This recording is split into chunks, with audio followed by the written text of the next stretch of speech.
even bother that you got your breakfast?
You see there's two birds over there? These two. That is an awful zoom. They are the cutest little birds. When they they're always with the two of them, and when they put their breastplates together, their heads make a heart. It's the cutest thing. If they do it today, I'll try and like actually show you a bit closer. But yeah, they're funny birds, and I feel like they're lovebirds. The little heart shapes they make together, and they're like put their beaks together and it literally looks like they're kissing. Oh, there's a tree. So it is now 10 o'clock, and then is actually when all my messages start coming in, because I have like apps restricted until 10 in the morning, and I am making some breakfast. Now, this is really loud. I'm just frying some banana in here, and when that's soft I'm going to add some rice, and I cooked some extra this morning because I didn't have enough, some in the fridge, and then I'm adding raisins,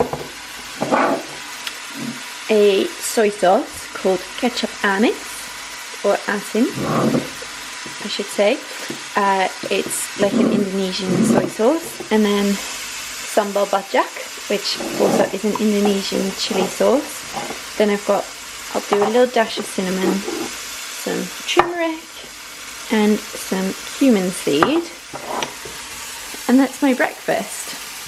Now I know that's not the most normal breakfast exactly in the world, so I will, maybe when I sit down to eat this, I'll show you what it looks like, and I will explain to you why I'm eating this at the moment, and yeah, stuff like that.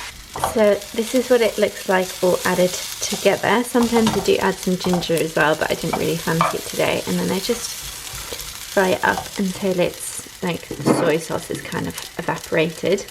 And yeah, I added some black pepper as well, and don't judge until you've tried it. I thought I could just explain why I eat this and sort of my diet more in general while this cools down a little bit anyway. So I have like a long standing thing sort of with my digestion. So when I was younger, doctors thought I was celiac. Any kind of tiny bit of gluten would make my stomach ache really badly, and give me lots of diarrhea. Lovely to talk about that around breakfast time.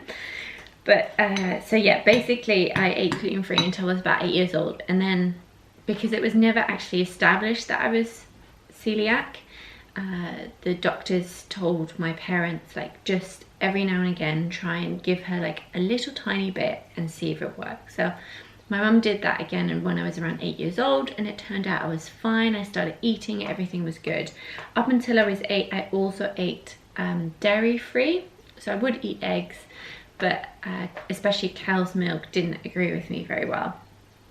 Anyway, then I started eating everything and I seemed absolutely fine. And around my exam year, so I was like 17, and my stomach started to hurt a lot again. I felt really tired, I didn't feel so good, so I started eating gluten-free again, and that really helped for a while. I did that for about a year, so I eat gluten again, seemed absolutely fine. Got to uni, obviously it's really hard to just eat gluten-free when you're just starting out yourself. Like, there was a lot of pasta. And yeah, where was I going with that? Basically then, when I came off the pill, and that's a whole different story. When I came off the pill, I had a lot of skin problems. So I had a lot of spots on my face, my neck, my back, my upper arms, and they were really itchy. And I went to a kinesiologist and did sort of like an allergy or intolerance testing, and gluten and dairy came out again, as well as some other things. So now for the past 4 years already, I've been eating like gluten-free again and cow's milk free again. I do sometimes eat some goat or some sheep's milk, especially sheep milk, like agrees with me quite well. Not too much, but I will occasionally have it.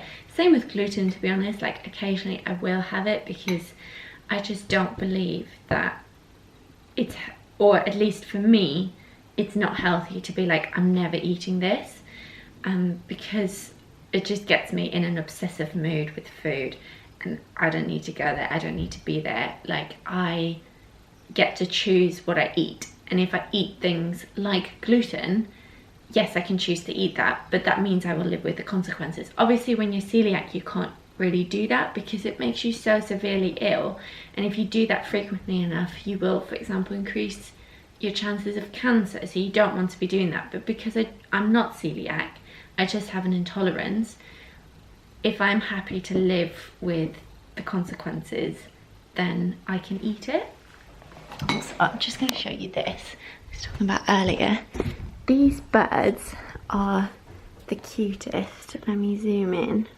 Look, they always look at each other, and then sometimes they put like the breastplates together and it looks like a heart. You can kind of already tell how it's gonna look. They're adorable. I love looking at these. Are you gonna do it? Yeah, do you see the heart? Then to finish up that fantastically not very interesting story, I'm sure, is why I'm eating this for breakfast. One I already mentioned, like I love this breakfast, and my mum used to make it when I used to have a tummy ache. But actually also, I sometimes find that my stomach just gets a bit irritated and I start feeling hungry all the time, and it's usually when I've eaten a lot of bread. So obviously I eat gluten-free bread and gluten-free products, but sometimes that's still just, I don't know, it seems to irritate me.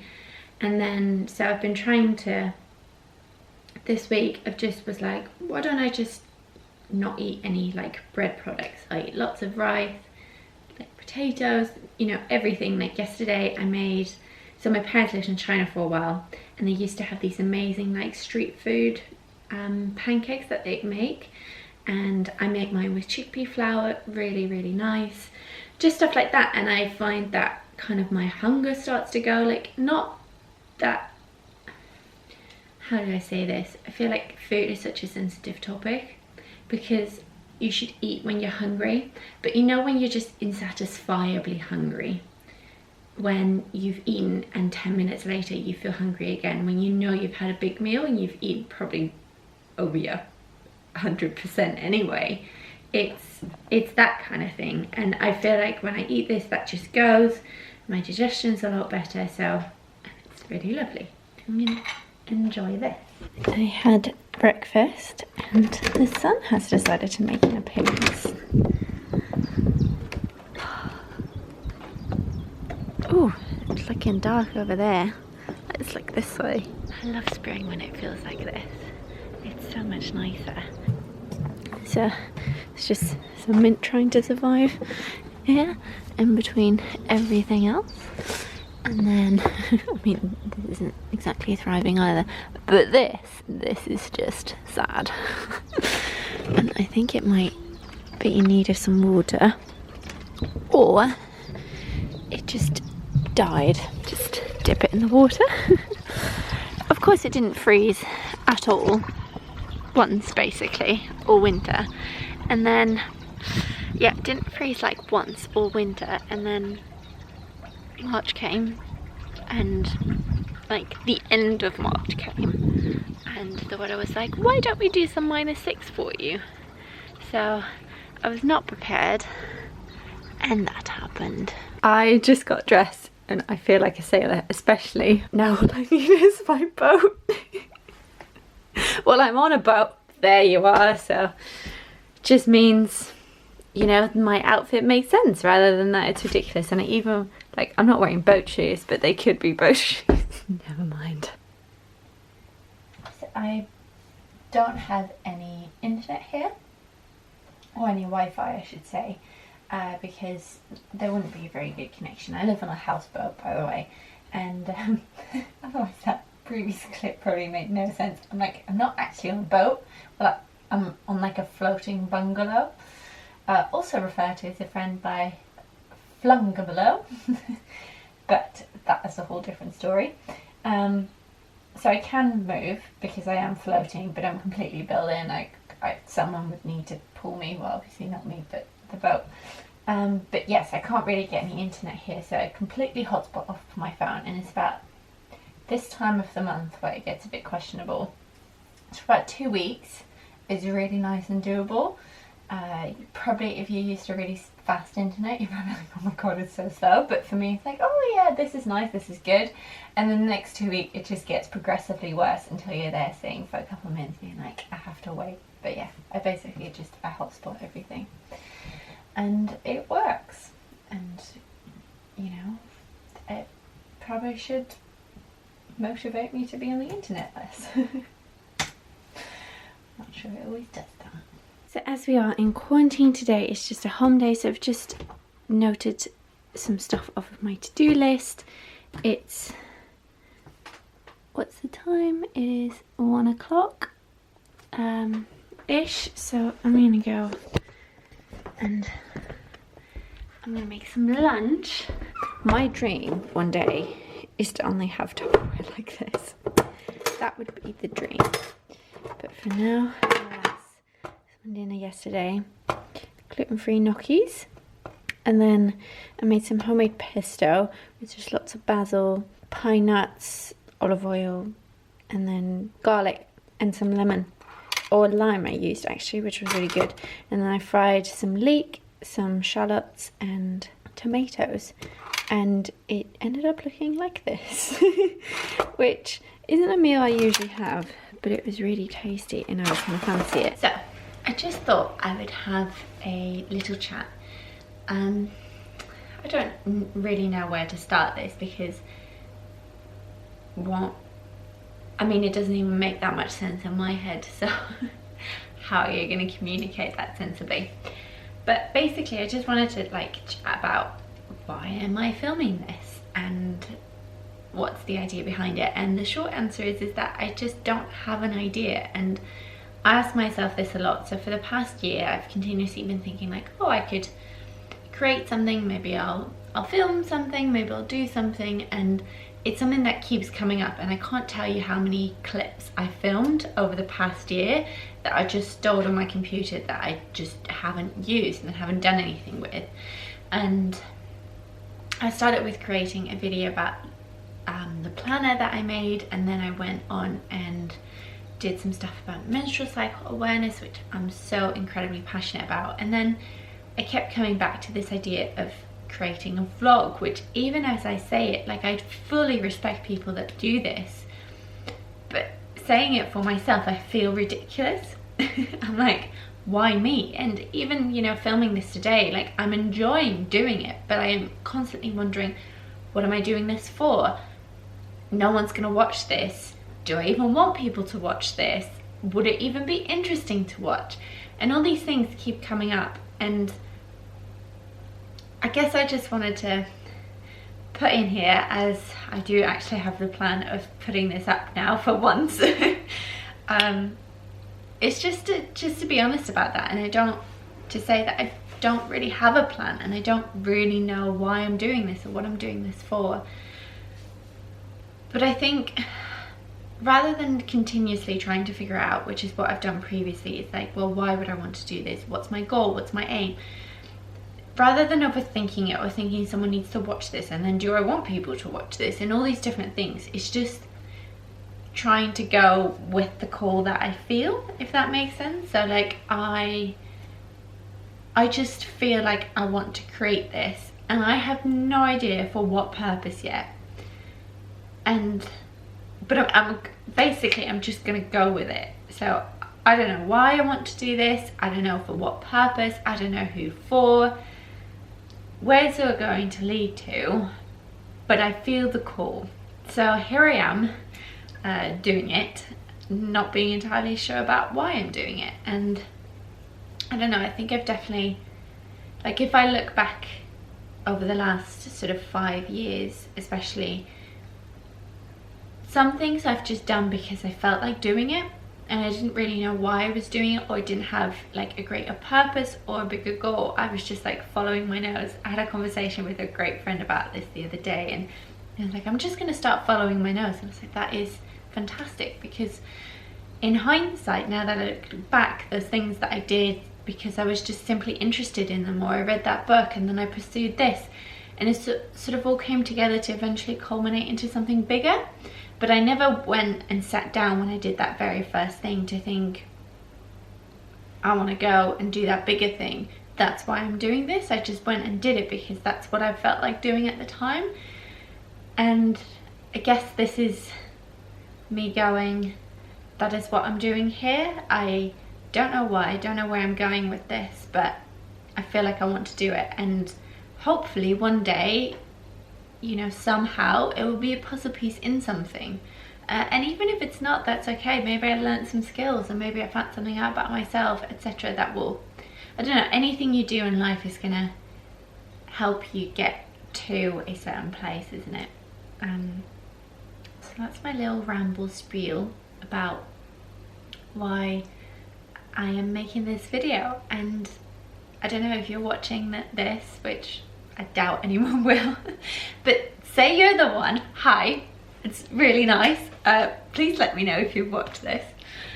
Maybe you feel like that and you wonder, like, why should I spend my time on this thing that, I mean, you know, there's so many useful things you could be doing basically than just following a random passion that you don't even know why it's a passion or why you want to do that.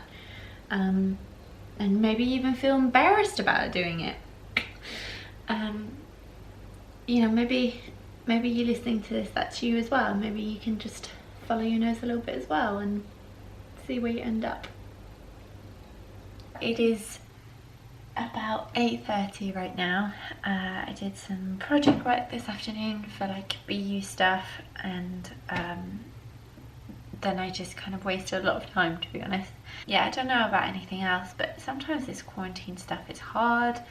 Like, I think it's not so much for me that I'm stuck inside, it's that I was about to start quite a lot of things that just have been postponed now, and I am very aware that things could be a lot worse, and I'm so thankful that they aren't. But as a friend once said to me, like, hard is hard, and like, to some extent, yes, it's good to have perspective, but Artis is like trying to catch some birds outside. It's quite funny to see. Yeah, it's good to have perspective, but also, like, hard is hard, and you know, this thing is hard, but this other thing is also hard, and then here are you, like, both of those people would probably describe the situation as hard. And yes, perspective is a good thing, and I definitely have that, but it doesn't take away from the fact that sometimes it's just hard, and kind of definitely been feeling that as the days goes on. And I don't know if you feel the same way, but yeah, so I had some really easy dinner, and I'm gonna go and watch some Mad Men on my sofa over there now, which is also a bed. Well, it's actually just a bed that I've like made into a sofa, so it's basically just the coziest thing. Get tea and then get into bed, and I'm going to start my new book, which is always a very exciting part of my day. So I finished my book this morning, and the exciting part then comes where you get to decide a new one, and I've chosen my book. I'm very excited to start it. So yeah, hope you are doing okay with everything, and that if it's hard, it's hard, but I hope it's not too hard for you at the moment.